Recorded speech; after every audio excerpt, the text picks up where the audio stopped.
First of all, a thank you to Orlo for inviting me here today. It was the Microsoft Christmas party last night. I didn't have a drink, and I got bullied last night to this morning. I feel great. I've had a few texts and calls this morning, and there's a few people feeling a little bit ropey today, that's for sure. Secondly, it was a pleasure to meet Ian this morning from Ocado and to talk to him, and you've all heard his story about customer experience. It's going to be slightly different in the public sector. I'm not going to give you any magic answers. I'm not going to tell you how to do it, because in the public sector, it's so diverse and it's so different. That's impossible. So we'll talk about some of those things today. I also have paper, even being from Microsoft, because my fruit-based device ran out of power on the way here this morning. So. I've worked in the public sector for 25 years, not all of it in Microsoft. I currently head up the business applications public sector team in Microsoft. What does that mean? It means contact. It means the dynamics is the product, but we do contact center and we do contact center experience and we do ERP. We can see some of these channels that we've been talking about today here, and we can just about see that's not coming out too good there, but it's 3.2 billion, the focus on social media. And the question I'd like to pose is, what drives the adoption of these systems? Is it the technology? As Ian said, WhatsApp, Twitter, Facebook, these are all really easy things to use. But is it the adoption of that technology? And that's one of the challenges the public sector faces. It's the adoption of the technology and how they deal with it. As these new channels spring up, the public sector is often not ready to take advantage of those and to cope with them. It also comes down to convenience as well. Here we see some great stats around social engagement. It's really convenient. You know, if anybody here uses BT broadband, when that breaks, don't bother phoning BT. You'll be on the phone for hours. Apologies if anyone's here from BT. Send them a tweet, solved in minutes. Really, really efficient and convenient. And that's what we get into here. Now, can we treat the public sector the same way? I don't know. It's a question we may try and ask. See some more stats here around business impact and commercial impact. And we see these stats, and we saw them from Ian, and we'll see them from other speakers today. And it's all about selling more stuff. It's all about being more efficient to your customers. It's all about growing revenues. That language doesn't sit with us in public sector. If I stood in front of a large central government department or a local authority and started talking about growing revenues, they'd kind of walk out. Please don't do that. There are some government departments that do sell stuff, though, and we'll perhaps talk about one of those shortly. But actually, they're still not particularly interested in growing their revenue from the stuff they sell. They're kind of interested in providing a service that the government asks them to provide. So what's the language that we're using here? And I'll steal something that Ian said. He said he knows 95% of his customers already. Well, we kind of understand that with Ocado. I'm a user of Ocado. I use all four. Well, I use 3 of your brands. I don't use the beauty brand, obviously.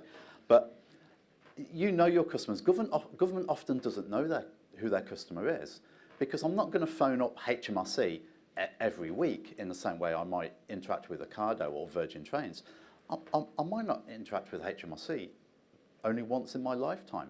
I had a really interesting experience. I have a 21-year-old daughter. She got her first job. She had to interact with HMRC. It was a great experience. She used web chat. Where it broke down was that web chat wasn't linked to her customer record. So there's a breakdown there. But it was a good experience for her and for her demographic. So the language is different. No one has a favourite brand in government, do they? If anyone does, let me know. Well, you might do. You might do. I quite like the Met Office. There you go. That's why I like the Met Office.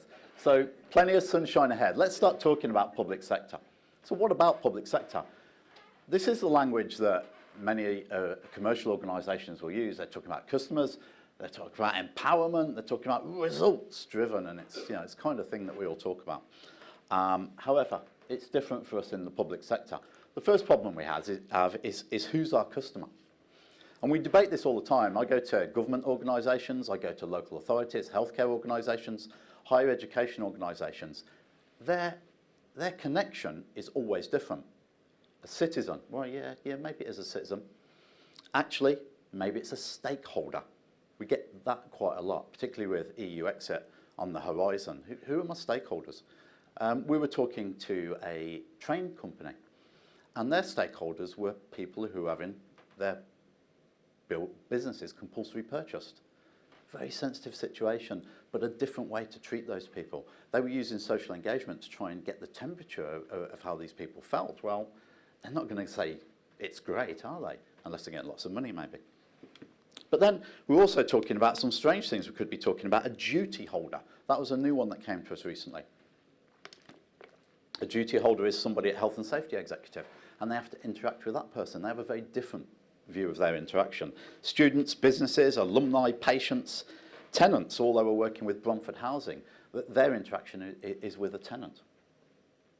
Quite often the organisation has a desire to enhance the department. It's a public service at the end of the day. We're all paying for this. But they're very, very conscious of their brand with all of us, because ultimately they have a master who will be assessing that brand. It could be a permanent secretary, could be a politician, could be a chief executive. So they're brand conscious, so they want to report upwards that customer service is good. They really do want to do that. And they want to create measurable efficiencies. And this really does pick up on what Ian was talking about. Deal with the easy questions automatically and make them go away, and empower your agents to deal with the really hard stuff. So actually, I don't really want to phone up HMRC and get my password changed, but I'd like to phone them up and get some money off my tax bill, maybe. I don't really want to phone up the organisation who I'm not going to name that I phoned up on Monday and try and convince them that I was Andy Clough, even though they had the wrong address for me. Actually, I want them to fix the problem that I'm phoning them up with. That was a 45-minute phone call. That was really, really quite distressing. So we talk about public sector in lots of different ways, and this is a kind of typical service flow. We like to phone commercial organisations generally. Even if it's a complaint, we kind of know they're going to treat us right.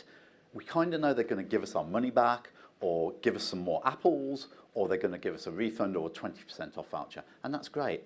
We kind of don't want to phone up the public sector, and it comes back to emotion, and this is the challenge of it, and I picked up on Stuart's point about emotion. Actually, if I'm contacting the public sector, I'm likely to be angry. I'm genuinely likely to be angry, or I'm likely to kind of not want to do it. You didn't pick up my bin today, you left my recycling behind. Actually, I've got a lump on my foot, I need you to see me really quickly. I don't want to be on the phone for 45 minutes while you try and work out what my name is. So we're dealing with angry people, maybe we're dealing with people in crisis. So you have to treat them differently. You kind of have to pick up the phone to them. So when we look at a multi-channel environment in the public sector, yeah, we've got web chat, we've got social, we've got all of those things, but the vast majority of the people are in crisis, and they still want to pick up the phone, and we've got to deal with those people accordingly. We do have our millennials. We talked about my daughter using web chat, and it was a great experience. Ultimately, though, she had to pick up the phone, and we've got to deal with that in public sector, I'm afraid. We have the people who are calmer of emotion, and they will use bots, and bots are increasingly coming into the public sector. Everyone's trying them. They will self-serve as well. And I think the public sector challenge is to get more people doing that for the really easy things to cover, and let their agents focus on the better things. I've spent a day in a frontline contact centre. I won't name the organisation. I almost had tears in my eyes at the end of the day. The people manning those phones and web chat were incredibly talented and incredibly calm. And I said to one of the ladies, I said, this looks a little bit uncomfortable, this situation for me. And she went, oh, we see that every day of the life. And that call ended up with the person on the end of the phone, the citizen, abusing the lady. Verbally abusing her. She was just trying to provide a service. And it kind of upset me. So we've got this kind of people phoning up who are in crisis. So we have to deal with them and try and work with them a little bit better. Microsoft has this, and I don't expect you to particularly read this, we have this concept of a value journey, and we're trying to solve some problems here. We're trying to look at reducing costs. There's always cost pressures in government, but actually we're trying to create efficiencies, and I'm not particularly going to focus on some of the elements in there. One of the organisations we deal with are trying to deal with this crisis situation slightly differently. They're trying to understand the state of the person via their voice, or maybe even where they've come from in their journey. Maybe they've come from the Samaritans website. Maybe they've come from the Ferrari website. Maybe we can treat them differently based on some intelligence. And maybe we can route them to an agent who is really good. Some people are really good at dealing with angry people, right? Some people are really good at dealing with unhappy and stressed people. And so what these government organisations are now trying to do is to try and get their resources, their agents, their intelligence staff, make them better. Don't have them changing passwords because it's just soul destroying. If they know there's an angry person, let's deal with the angry person department who can deal with these people, who've got skills, who are trained in it, rather than the poor lady that I sat with who just got abused and it kind of spoiled her day and it was all hard. So let's try and do things better. Let's try and do things like have a single view of the customer. Wouldn't it be great if everybody, every time you phoned up government, they knew who you are? And they knew that actually, I know you're phoning up because you've got a lump on your foot, but you didn't get your bins collected last week. Oh, and you got 6 points on your driving licence as well. I think that's a utopian view, and perhaps some that people would not subscribe to. After all, we didn't go for ID cards in this country, so there's two views to that. There are more challenges as well. There's one organisation I alluded to earlier on, and they have a great Twitter service. If you ever wake up on a Sunday morning like I do and think, hey, I'm going to go cycling, tweet this organisation your postcode, and they'll tell you what the weather's like on that postcode. That's really great, isn't it? What a great service. The challenge they have, though, is they have to serve. They're a government service, and they have to serve everybody in society. And there's an area of the population who will not tweet. They don't use technology. They phone this organisation up, and they get 300 calls a year. Not a lot, but 300 people of society that they have to serve on a telephone who phone up and ask the weather forecast. Ian, you wouldn't deal with that, would you, in the Cardo? So government's different. We have to deal with those people, and we have to deal with lots of different people. It's challenging. We're all taxpayers. We don't want to pay more tax, but we have to deal with all people in society. So what's going to happen in the future? I don't know the answer to that. I know that we need to know the citizen better.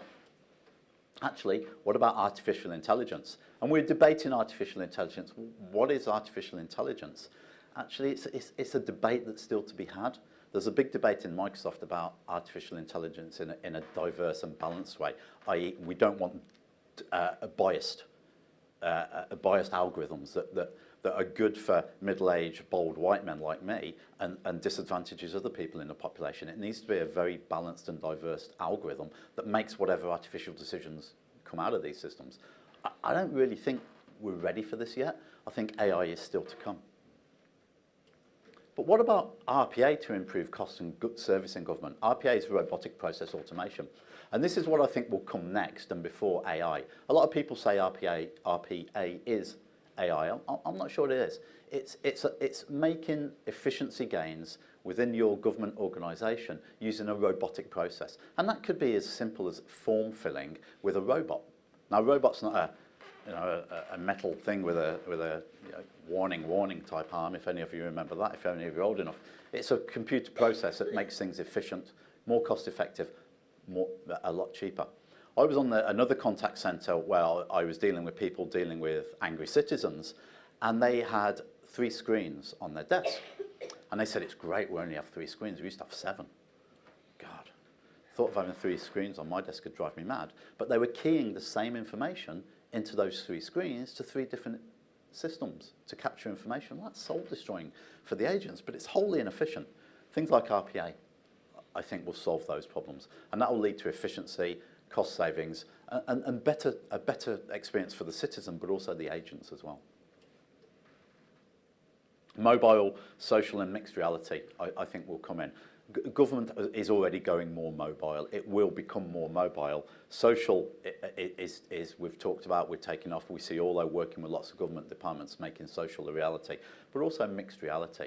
So perhaps Microsoft pioneer the idea of being able to visualize something you're working on. I'm talking to one organization where the agents want to be able to visualize vehicles actually in the field. They want to be able to look at whether they've got certain credentials. And that can be really easy done now. You don't need to take a photograph and send it off anymore. Hey, we've all got telephones where you can live project video imagery. Let's make that really slick. That's got to be more efficient and make cost savings as well.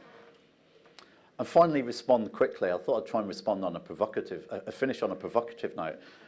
EU exit. I'm not sure we have responded quickly on that one, but we are responding. But crisis and change as well. Crisis could be simple as a flooding situation, and we deal with this all the time in government. Crisis could be a local authority almost going bust. We were talking about this morning. It could be a flood situation. It could be a terrorist situation. It could be a sudden influx of overseas students that we didn't expect. And whilst that isn't necessarily a crisis, it's a big issue for the university to manage. Its accommodation, its funding, its resources. And an EU exit, I'm currently involved in how we respond to that. But the problem is we don't know what the question is yet. And I wonder if we will know what the question is. So in summary, it's very, very different in government. There's no one size fits all. There's no single customer, but we still have to respond and we still have to meet those challenges. Thank you.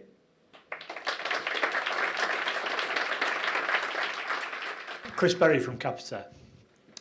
So local authorities are in a position where they can't really lose their customer. If you had the choice to pay your council tax to whatever local authority you wanted, regardless of where you lived, do you think there'd be a greater urgency then to improve what's already a good level of customer service, but improve the customer service and adapt to new technology? I think it's a variable level of customer service. Where I live, I love it when the local councillor comes and knocks on the door. He won the election by 13 votes, so it's, we can tease him. Because that's, you can go down our street and we can swing that for him. Where I live, I think customer service is pretty poor, actually. And I've had this debate with the guy when he knocks on my door. I think if we had the choice of where to pay it, I think it would be chaos, because I'm not quite sure where everybody would go. We'd probably go to our perceived nicest place in England or Wales or Scotland, wherever you live. I'm not going to suggest where that might be. I know you're a Lancashire lad, which is where I hail from. I'm a Warwickshire person. I just think it would cause chaos and potential anarchy, because I don't think people would pay it, because I think generally the citizen doesn't see a monetary value to the service they receive. Hi, Verity, KPMG. So in sort of connection with what this gentleman behind me said, I thought it was very interesting when Ian was mentioning the ability of Ocado customers to take their business elsewhere. For citizens, they don't necessarily have that. So how are Microsoft coping with, selling to customers that potentially the only perceived benefit for a local government organisation would be to save money? What sort of problems and challenges and solutions are you marketing towards those clients, aside from cost savings, to improve these experiences for citizens? Yeah, great question. Thank you for that. So this kind of details what we're doing here. What we're trying to do, we are trying to demonstrate a cost saving. We have to do that because most government procurements demand a cost efficiency. But increasingly, they're looking for an efficiency in how they do treat the public. And one less shouted about example is how their agents or their employees feel. There's a big churn of people in government. It's not an attractive place to go and work generally. And to try and make their employees' life better, it is a good thing for government as well. So we focus on that. We focus on cost saving. We focus on making the public feel better. Because at the end of the day, there's a reputation for all of these organisations. We talked about the Met Office, and I kind of do like the Met Office because they make my life easier. And actually, the chief exec at the Met Office has a scorecard to make sure that people feel like that. So it's about people as well.